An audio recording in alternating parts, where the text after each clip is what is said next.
नमस्कार, सुबह लक्ष्मी में आपका स्वागत है। मैं हूं आशीष वर्मा। सबसे पहले देखते हैं इस वक्त की हेडलाइन। आरबीआई की क्रेडिट पॉलिसी आज 11 बजे। ब्याज दरों में कटौती का अनुमान नहीं। आरबीआई गवर्नर राजन की कमेंट्री पर रहेगी नजर। एशियाई बाजारों में तेज शुरुआत, मगर अमेरिकी बाजारों में 0.5% की गिरावट। यूरोप से मिले जुले संकेत। ऑटो कंपनियों के नवंबर बिक्री आंकड़े आज। बड़ा सवाल, क्या नए लॉन्च से फेस्टिवल सीजन की बिक्री बढ़ेगी? सेबी ने स्टॉक एक्सचेंजेस के नए लिस्टिंग नियमों को दी मंजूरी। आईएफसीआई, आईडीबीआई बैंक जैसे शेयरधारकों को हिस्सा बेचने में होगी आसानी। Manufacturing starts turning despite our globally adverse circumstances.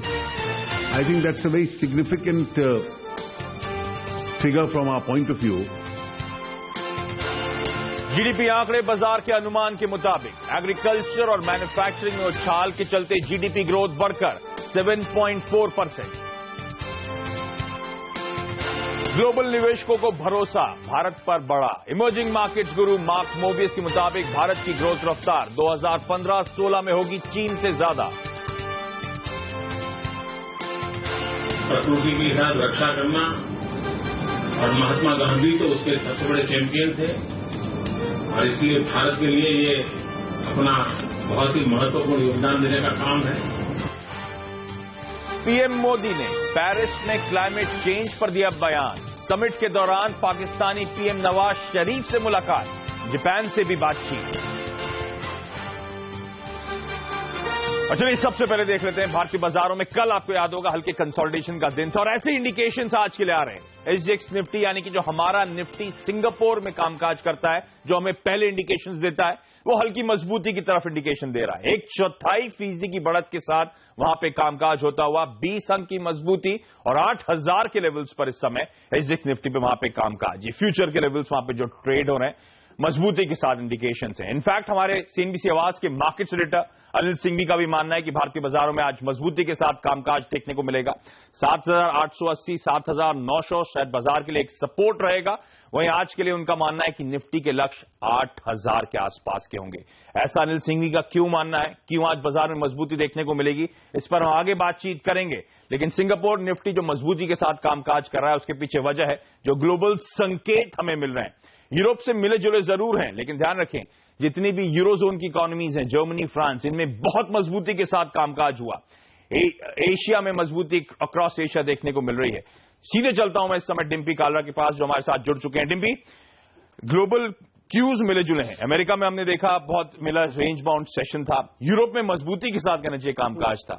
Asia में जो मजबूती है उसके पीछे एक्चुअल वजह क्या है, और एसजीएक्स निफ्टी से क्या क्यूज हम पकड़े आज? आप इसको इस तरह से भी जोड़ सकते हैं आशीष, क्योंकि ईसीबी की अहम बैठक होने वाली है, और न केवल यूरोप उसको देख रहा है बल्कि एशियन कंट्रीज भी उसको देख रहे हैं, क्योंकि बड़ी इंपॉर्टेंस है उनके एक्सपोर्ट के लिहाज से। एक्सपोर्ट वही करती है सारी की सारी कंपनी, इसलिए आप आंकड़ों के लिहाज से भी देखें तो आपको साफ साफ दिखेगा कि किस तरह के यहाँ पे ट्रेड होता हुआ दिखा। एशियन मार्केट्स में हालांकि हल्का थोड़ा सा दबाव आप ये कह सकते कम करने की कोशिश करता हुआ बाजार इस समय दिख रहा है, क्योंकि अर्ली ट्रेड है। ज्यादातर बाजार अभी खुले नहीं, लेकिन जो खुले हैं वो ज्यादातर हरे निशान में आपको दिखेंगे। उसकी बड़ी वजह एक तो ईसीबी हमने आपको बताया, इस बीच अभी थोड़ी देर पहले ही चीन का एक मैन्युफैक्चरिंग और नॉन मैन्युफैक्चरिंग का आंकड़ा आया, ठीक ठाक आया है, इन द लाइन है, ज्यादा नुकसान इसमें आया नहीं है। लेकिन जो थोड़ा बहुत प्रेशर है वो कमोडिटीज की वजह से है। ये सारी की सारी कंट्रीज कमोडिटी बेस्ड है, इसलिए थोड़ा सा नुकसान इनको पहुंच रहा है, खासकर कमोडिटीज को लेकर। और इस बीच जापान में जो फैक्ट्री और उपकरण खरीद का जो आंकड़ा आया है वो 11% बढ़कर आया है। ये एक अच्छी चीज है जो कि जापानीज मार्केट से सामने आई है। आप यूरोप और अमेरिका की बात पूछ रहे थे, वहां पर भी यही कुछ होता हुआ दिखा है। पेंडिंग होम सेल्स के जो आंकड़े आए हैं उसमें थोड़ी सी बढ़त आई है, थोड़ा सा निराश इसने किया है। इसके अलावा शिकागो पीएमआई में गिरावट आई है, इसने भी निराश किया है। कच्चा तेल एक बहुत इंपॉर्टेंट फैक्टर होगा, इसको लेकर ओपेक की एक बैठक होने वाली है, 2-3 दिन इस पर भी शायद इंपॉर्टेंस दिखेगा। और एक सबसे इंपॉर्टेंट चीज आशीष, वो था डॉलर इंडेक्स, कल वो 100 के आंकड़े को पार कर गया। ओके, तो दुनिया भर से मिले जुले संकेत। अच्छी बात कि एशिया में खरीदारी है और उसका भरपूर फायदा जो हमारा निफ्टी सिंगापुर में लिस्टेड है वो इंडिकेट कर रहा है मजबूती के साथ शायद आज कामकाज होगा। जो डिम्पी बड़े ग्लोबल इवेंट्स की बात कर रहे थे, मैं आगे उसके बारे में डिटेल में आपके साथ चर्चा भी कराऊंगा, समझाऊंगा भी। लेकिन आपको याद होगा भारतीय बाजारों में पिछले लास्ट हफ्ते के जो 2 आखिरी कारोबारी सत्र थे, बड़ी मजबूती के साथ कामकाज हुआ था। उसके बाद कल भारतीय बाजार कहना चाहिए अच्छी उछाल के बाद सांस कैचअप करने की कोशिश कर रहे थे, कंसोलिडेशन का दिन था। ऑलमोस्ट सपाट लाइन के आसपास भारतीय बाजार बंद हुए हैं, लेकिन आज फिर से मजबूती के इंडिकेशंस आ रहे हैं। मैंने आपको सीएनबीसी आवाज के मार्केट्स एडिटर अनिल सिंघवी का टेक क्लियर बताया था मार्केट्स पे 7900 डाउन साइड पे, 8000 अप साइड पे नजर आता है और आज शायद मजबूती के साथ कामकाज होगा। अनिल का ऐसा क्यों मानना था? हमारे साथ अनिल इस समय जुड़ चुके हैं। अनिल हाय, गुड मॉर्निंग। 8000 के लक्ष्य आज के लिए, कोई खास वजह मजबूती के पीछे जो आप देख रहे हैं? मोमेंटम स्ट्रांग है फिलहाल, कोई ऐसे संकेत है नहीं जिसकी वजह से हम सोचें कि बाजार बहुत खराब हो जाएंगे। आज पॉलिसी है और पॉलिसी के पहले तो कमजोरी होने वाली है नहीं। पॉलिसी में कुछ खास उम्मीद है नहीं कि बदलाव होगा। ज्यादा से ज्यादा ये हो सकता है कि आरबीआई गवर्नर ये कहें कि इन्फ्लेशन को लेकर थोड़ी सी चिंता ना भी बढ़ रही हो तो इन्फ्लेशन अब कम नहीं होगा, ये स्टेबल रहेगा। और दूसरा, जो फेड की मीटिंग है उसके आउटकम को देखकर हम ब्याज दरें फिलहाल बढ़ा नहीं रहे हैं। कब बढ़ाएंगे इसके बारे में साफ संकेत न दें तो फिर होगा ये कि 8000 के आसपास पहुंचने पर निफ्टी में थोड़ी बहुत मुनाफा वसूली आएगी। तो पॉलिसी के पहले ही 8000 के आसपास पहुंच जाए, थोड़ा प्रॉफिट बुक कर ले, इंतजार करें डिप्स का। लेकिन एक बात बहुत साफ है आशीष, ये बाजार हर गिरावट में खरीदारी का है और वो तब तक जब तक कि 7880 7900 की जो रेंज है जहां मैं बड़ा सपोर्ट देख रहा हूं, उस रेंज को जब तक न तोड़े बिल्कुल घबराने की जरूरत नहीं। तो मुझे लगता है कि पॉलिसी के बाद भी हो सकता है थोड़ी बहुत प्रॉफिट बुकिंग आ भी जाए, तब भी कोई बाजार में गिरावट खास दिख नहीं रही। मिड कैप और स्मॉल कैप शेयरों में धुआंधार प्रदर्शन चलेगा और मेरी नजर आज बैंक निफ्टी पर भी है 17600। ये लेवल अगर बैंक निफ्टी पार करके ऊपर टिक जाए ना तो बहुत ही बेहतरीन तेजी के लिए तैयार होता दिख रहा है। ये तो कोई दिक्कत की बात नहीं है, 8000 तक के लक्ष्य नजर आते हैं और इनफैक्ट बैंक निफ्टी मजबूती के साथ कामकाज कर रहा है। कल भी हमने देखा था 1/3% की बढ़त थी, शुक्रवार को 300 अंक की मजबूती वहां पे देखने को मिली थी और अनिल मानते हैं यहां से और 150-200 पॉइंट की रैली आ गई तो बेहद इंपॉर्टेंट सब लेवल्स के ऊपर जाता हुआ नजर आएगा, तो शायद मोमेंटम कंटिन्यू हो। ये तो हमारे इन हाउस एक्सपर्ट की बात थी अनिल सिंघवी की, जो मानते हैं बाजार में बुलिश ट्रेंड कंटिन्यू होगा, गिरावट में खरीदारी करने के मौके हैं। लेकिन आगे एक और एक्सपर्ट से जानने की कोशिश करेंगे कि निफ्टी में और स्टॉक स्पेसिफिक आपको क्या रणनीति बनानी चाहिए। लेकिन उससे पहले मैंने आपको कल भी हाईलाइट करा था कि ये बेहद इंपॉर्टेंट हफ्ता है। आज भी ध्यान रखें, आरबीआई की क्रेडिट पॉलिसी की घोषणा होगी। आज सुबह 11 बजे इस पॉलिसी का अनाउंसमेंट होगा। हमारे बैंकिंग एडिटर प्रदीप पंड्या हमारे साथ आगे जुड़ेंगे इसी शो में, उनसे जानेंगे क्यों बाजार एक्सपेक्ट कर रहा है, क्यों बाजार मान के चल रहा है कि इस पॉलिसी में कोई बदलाव नहीं होगा। इसके अलावा ध्यान रखें, आज महीने का पहला दिन है, 1 दिसंबर है। आज नवंबर बिक्री के आंकड़े तमाम ऑटो कंपनीज घोषित करने वाली हैं और जिस तरह का फेस्टिव सीजन की सेल्स रिपोर्ट करी गई है, शायद बड़े मजबूत आंकड़े आपके सामने आएंगे। कल बुधवार को बेहद इंपॉर्टेंट होगा, फेड अपनी बेज बुक यानी कि एक सालाना 8 बार 12 महीनों में रिपोर्ट जारी करी जाती है जिसमें फेड का अपना टेक होता है, वहां की आर्थिक हालात कैसे हैं उस पर कमेंट्री होती है। क्योंकि सब अब वेट कर रहे हैं इस महीने ही 15-16 तारीख को जब फेड की बैठक होने वाली, ब्याज दरें बढ़ेंगी, तो इसमें संकेत पे सबकी नजरें होंगी। गुरुवार को यानी कि थर्सडे को ईसीबी मीट का आउटकम है। डिम्पी इसी बात कर रहे थे कि सारे ग्लोबल मार्केट्स को उसका इंतजार है। जिस तरह से ईसीबी के प्रेसिडेंट मारियो द्रागी के हाल फिलहाल के कमेंट्स आए हैं, ज्यादातर लोग मान रहे हैं कि एक बड़ा स्टिमुलस, एक बड़ी रियायत, बड़ा पैसा इंजेक्ट करते हुए नजर आएंगे, लिक्विडिटी मिलेगी बाजारों को, क्योंकि यूरोपियन यूनियन की हालात संभालने की कोशिश होगी और इसीलिए आप देख रहे हैं ग्लोबल इक्विटी मार्केट्स एशिया में मजबूती के साथ कामकाज। शुक्रवार भी बेहद इंपॉर्टेंट रहने वाला है इस हफ्ते का। 2 इंपॉर्टेंट इवेंट्स हैं। अमेरिका में जॉब्स रिपोर्ट आएगी यानी कि एम्प्लॉयमेंट के आंकड़े की रिपोर्ट आने वाली है। यह आखिरी अहम रिपोर्ट होगी उस बेहद इंपॉर्टेंट 15-16 तारीख की फेड की बैठक से पहले, तो इस पर नजर बना के रखनी पड़ेगी। और साथ साथ कच्चे तेल के लिए ओपेक की जो एनुअल पॉलिसी मीटिंग है वो शुक्रवार को होने वाली है। हालांकि ज्यादातर तबका मानता है इस बार भी प्रोडक्शन में कोई कटौती नहीं होगी, पर एक आउटसाइड चांस रूल आउट नहीं किया जा सकता जिस तरह के सऊदी अरेबिया के स्टेटमेंट्स आए। तो बेहद इंपॉर्टेंट इवेंटफुल वीक है और आज भी बेहद इंपॉर्टेंट दिन होगा। आज का भी कारोबारी सत्र बेहद इंपॉर्टेंट होगा। लेकिन मैंने आपसे कहा था एक और एक्सपर्ट का हम टेक लेंगे। निफ्टी में आज का स्ट्रैटेजी बनानी चाहिए, कौन से स्टॉक्स आपके रडार पर रहने चाहिए, बताने के लिए हमारे साथ मैक्स ग्रोथ कैपिटल के आशुतोष सरना जुड़ रहे हैं। आशुतोष हाय, गुड मॉर्निंग।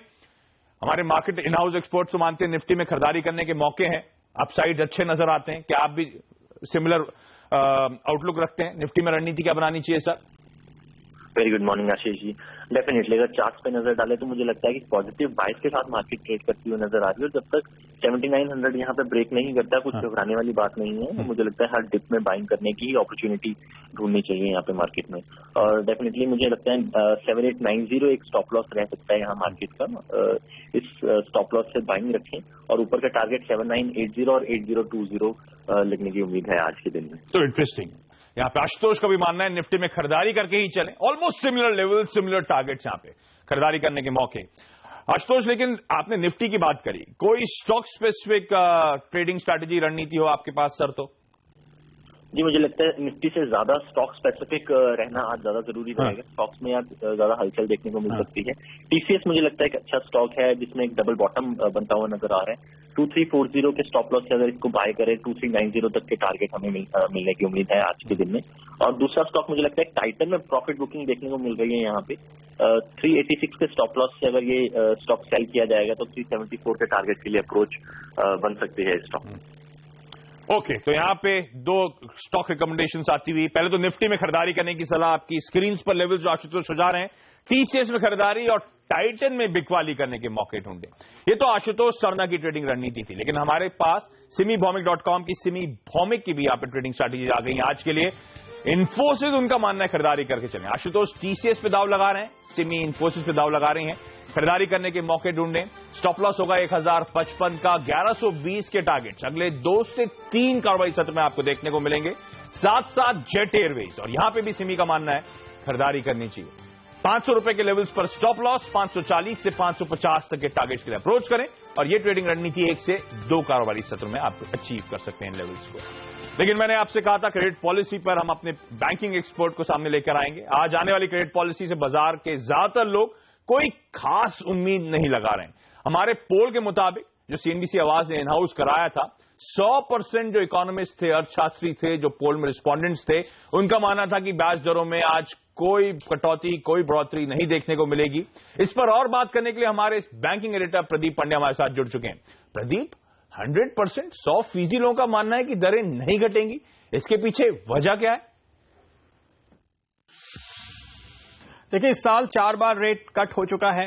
पिछली बार 29 सितंबर को रेट कट हुआ तो 50 बेसिस पॉइंट दिया, यानी फ्रंट लोड जिसको कहते हैं वो आरबीआई ने कर दिया है। ये बड़ा कारण है। दूसरा, 1.25% कुल मिलाकर आरबीआई ने रेट घटाया। बैंकों का बेस रेट आप देखिए तो on an average 50 basis point घटा है। तो अभी 75 बेसिस पॉइंट तो बैंक्स को पास ऑन करना है, उसके बाद फिर आरबीआई की बारी आएगी। वहीं 16 तारीख को जो फेड की मीटिंग होने वाली है वो भी अहम है, क्योंकि फेड की मीटिंग के बाद हो सकता है कि बाजारों में बड़ा उतार चढ़ाव दिखे, तो उसके पहले कुछ करने की जगह गवर्नर थोड़ा इंतजार करना चाहेंगे। महंगाई को लेकर जैसे कि हमने कहा, चूंकि थोड़ा सा संशय बना है, और ऐसी स्थिति में जैसे हमने देखा 40% तक दालों के दाम बढ़ गए हैं, रुपया गिरा है, इसलिए क्रूड और सारे इंपोर्टेड आइटम्स के दाम पर दबाव दिखाई दे रहा है। क्योंकि जियोपॉलिटिकल अनसर्टेनिटी है, क्रूड में एक बार बाउंस आने की आशंका भी दिखाई दे रही है। तो ये सारे मुद्दे हैं जो कुछ हद तक महंगाई की चिंता बढ़ा रहे हैं। तो ये एक बड़ा कारण है। और एक और पांचवा और आखिरी जो कारण यहां पर जानकार बता रहे हैं वो ये है कि पे कमीशन की रिपोर्ट आने के बाद सरकार का खर्च थोड़ा बढ़ेगा। जैसे कि हम बता रहे हैं 40 या 50 बेसिस पॉइंट तक अगर बढ़ सकता है सरकार का खर्च, तो ऐसी स्थिति में जो 3.5% का वित्तीय घाटे का लक्ष्य था वो हासिल करना मुश्किल होगा। इसलिए कुछ जानकार अब ये कहने लगे हैं कि अगला कदम आरबीआई अब बजट देखने के बाद ही उठाएगा, उसके पहले नहीं। तो अब लंबा इंतजार होगा। शायद मार्च में अर्थशास्त्री मानते हैं कि अब ब्याज दरों में आपको कटौती देखने को मिलेगी, या फिर आरबीआई अगला कदम उठाता हुआ नजर आएगा। तब तक ब्याज दरों में कोई बदलाव नहीं होगा। प्रदीप ने वैसे ही हाईलाइट कर दिया है 50 बेसिस पॉइंट सितंबर, यानी कि इससे पहले पॉलिसी में आरबीआई ने एक तगड़ा सरप्राइज दिया था बाजार को, 0.5% की ब्याज दरों में कटौती करी थी। तो एक कहा जा रहा है फ्रंट लोड ऑलरेडी कर दिया था। अब ब्याज दरों में कटौती की गुंजाइश इस समय नजर नहीं आती। इसीलिए आप देख रहे हैं 100% लोग मानते हैं आज बदलाव नहीं होगा ब्याज दरों में, जब 11 बजे आरबीआई की पॉलिसी आएगी। लेकिन ध्यान रखें, गवर्नर साहब की स्पीच, कमेंट्री बेहद इंपॉर्टेंट रहने वाली है। लेकिन आज की क्रेडिट पॉलिसी से कोई उम्मीद नहीं है, लेकिन इकोनॉमी के हालात और बेहतर होते दिख रहे हैं। जहां जीडीपी ग्रोथ ने रफ्तार पकड़ी है, वहीं वित्तीय घाटा और काबू में आता दिख रहा है। दूसरी तिमाही में जीडीपी ग्रोथ 7.1% से बढ़कर 7.4% पहुंच गई है। मैन्युफैक्चरिंग सेक्टर ने शानदार प्रदर्शन दिखाया है और उसके कारण ही आपको रफ्तार देखने को मिल रही है। मैन्युफैक्चरिंग सेक्टर की ग्रोथ बढ़कर अब 9.25% पहुंच गई है। वित्त मंत्री अरुण जेटली का कहना है कि जीडीपी ग्रोथ के अच्छे आंकड़ों से संकेत मिलता है कि आने वाला वक्त और अच्छा होगा। Despite all these adversities, the significant figure in that is that manufacturing grows by 9.3. And when manufacturing starts turning, despite globally adverse circumstances, I think that's a very significant figure from our point of view. उधर वित्तीय घाटे के मोर्चे पर भी अच्छी खबर है। चालू वित्तीय वर्ष के पहले 7 महीने में वित्तीय घाटा बजट का 74% रहा है, जबकि पिछले साल इस दौरान यह आंकड़ा 89% पर पहुंच गया था। टैक्स से होने वाली आय में अच्छी बढ़त के कारण वित्तीय घाटे में कमी आई है। लेकिन चलिए अभी लेंगे एक ब्रेक के बाद बताएंगे ऐसे शेयर जो आज रहेंगे फोकस में, आज रहेंगे हरकत में।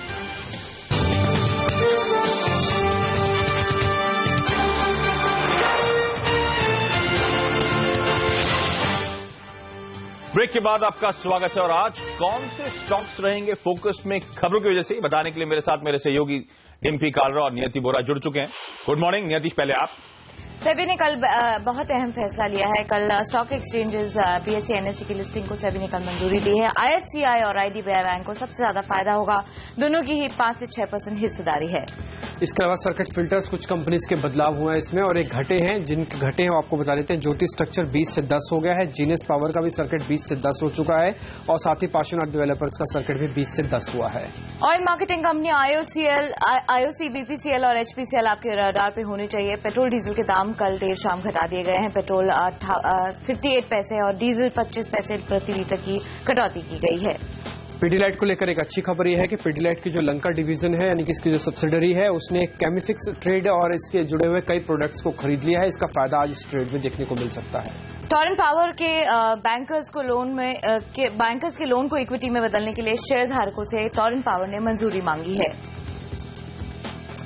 चलिए वो तमाम स्टॉक्स हैं जो खबरों की वजह से आज हरकत में रहेंगे, इन पे आप नजर बना के रखें। लेकिन इस बीच ग्लोबल एक और संकेत आता हुआ, चाइना का ऑफिशियल मैन्युफैक्चरिंग पीएमआई आंकड़ा 49.6 पे आता हुआ। तो मंथ ऑन मंथ तो कुछ इंप्रूवमेंट है, लेकिन उम्मीद से जो बाजार उम्मीद लाके बैठा था उससे थोड़ा सा कमजोर आंकड़ा आता हुआ।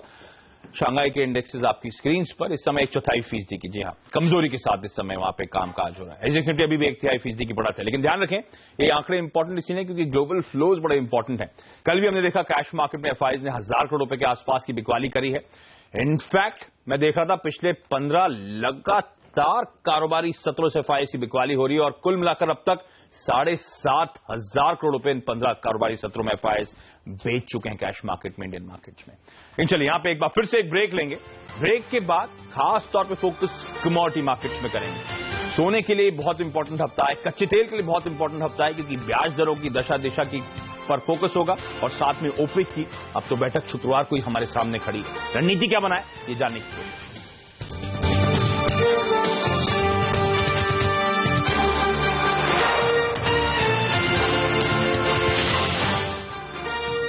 चलिए अब बात करते हैं कमोडिटी और करेंसी बाजार की। सोने में हल्की रिकवरी देखने को मिली है। कॉमेक्स पर भाव $1,065 के करीब है। वहीं क्रूड में हल्की गिरावट देखने को मिली है। नामेक्स पर भाव $42 और ब्रेंट $45 के नीचे है। उधर कल डॉलर के मुकाबले रुपया 9 पैसे मजबूत होकर 66-67 के लेवल्स पर बंद हुआ है। कमोडिटी और करेंसी बाजार में आज का स्ट्रैटेजी हो ये बताने के लिए हमारे साथ अब एसएमसी ग्रुप ऑफ कंपनीज के रवि सिंह जी जुड़ रहे हैं। रवि जी हाय, गुड मॉर्निंग। सबसे पहले तो रुपया सर 2 साल के लोज के आसपास, कल हमने देखा 9 पैसे के आसपास की मजबूती आई है।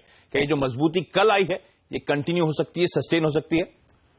अब बिल्कुल आशीष जी, इस समय देखें तो रुपया एक बार 66-50 तक जा सकता है और मजबूती अभी 10 से 15 पैसे तक बढ़ सकती है। क्योंकि सेंटिमेंट यहाँ पर वीक हुए तो उसकी वजह से एक वीकनेस देखने को मिली थी और आज जिस तरीके से एक मोमेंटम बना है वो देखते हुए तो जरूर है कि 66-50 तक के लेवल आपको देखने को मिल सकते हैं। तो ऊपरी लेवल पे एक बार यहाँ पर सेल की स्ट्रैटेजी या फिर डेरिवेटिव में अगर आप ट्रेड कर रहे हैं तो एक बार पुट में बाय की स्ट्रैटेजी बनानी चाहिए। ओके, तो रुपए में यहां पे थोड़ी और मजबूती आने की उम्मीद। लेवल्स आपकी स्क्रीन पर जो रवि जी सुझा रहे हैं। रवि जी अब सोने पे बात करना चाहूंगा, क्या रणनीति बनाऊं क्योंकि कल वो फेड की बेज बुक रिलीज होगी, उसके बाद वो एम्प्लॉयमेंट डेटा आने वाला है, बेहद इंपॉर्टेंट हफ्ता है उस लिहाज से। क्या सोने में खरीदारी करने के मौके ढूंढने चाहिए? 6 साल के आसपास के लोज पर है। देखिए इस समय एक तो दिसंबर कॉन्ट्रैक्ट की एक्सपायरी है और अब फरवरी का कॉन्ट्रैक्ट इंडिया में ट्रेड होना शुरू होगा और वो देखें तो एक बार अभी ऊपर है, लेकिन दिसंबर के कॉन्ट्रैक्ट को देखें तो यहाँ पर 25,100 के भाव पे एक बार सेल की स्ट्रैटेजी बनानी चाहिए। बहुत छोटा रेंज दायरा देखने को मिलेगा आशीष जी। मुझे लगता है कि 150 से 200 रुपए तक की गिरावट और अभी देखने को मिल सकती है। तो मोमेंटम में देखें तो एक बार सेल की स्ट्रैटेजी बनानी चाहिए। 70 से 80 पॉइंट के स्टॉप लॉस में तो आपको 100 पॉइंट तक का प्रॉफिट देखने को मिल सकता है। और कच्चा तेल, पहले तो ये बताएं जो ओपेक की बैठक आने वाली है, इसमें क्या प्रोडक्शन कट की कोई भी उम्मीद है? सऊदी अरेबिया का जो हाल फिलहाल के बयान आए थे उसके बाद, या अभी भी प्रोडक्शन में कोई कटौती नहीं करने वाले ये ओपेक मेंबर्स?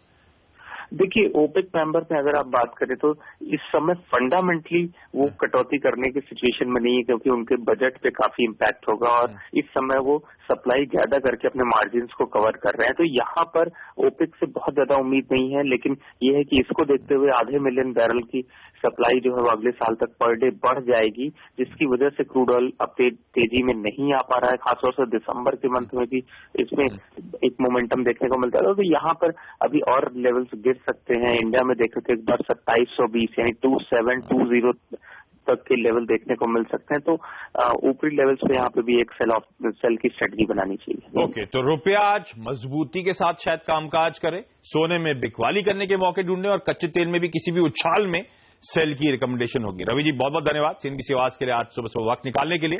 लेकिन सुबह लक्ष्मी वक्त तो चला एक छोटी सी ब्रेक का है। जाते जाते एक बार फिर से एसजीएक्स निफ्टी देख लीजिए, यानी कि आज भारतीय बाजार के इंडिकेशन ये है कि मजबूती के साथ शुरुआत होगी। 1.4% के आसपास की बढ़त के इंडिकेशन। लेकिन मुझे दीजिए इजाजत, एक छोटा सा ब्रेक के बाद आपके लिए लेकर आएंगे स्टॉक 2020 हेमंत और डिम्पी के साथ।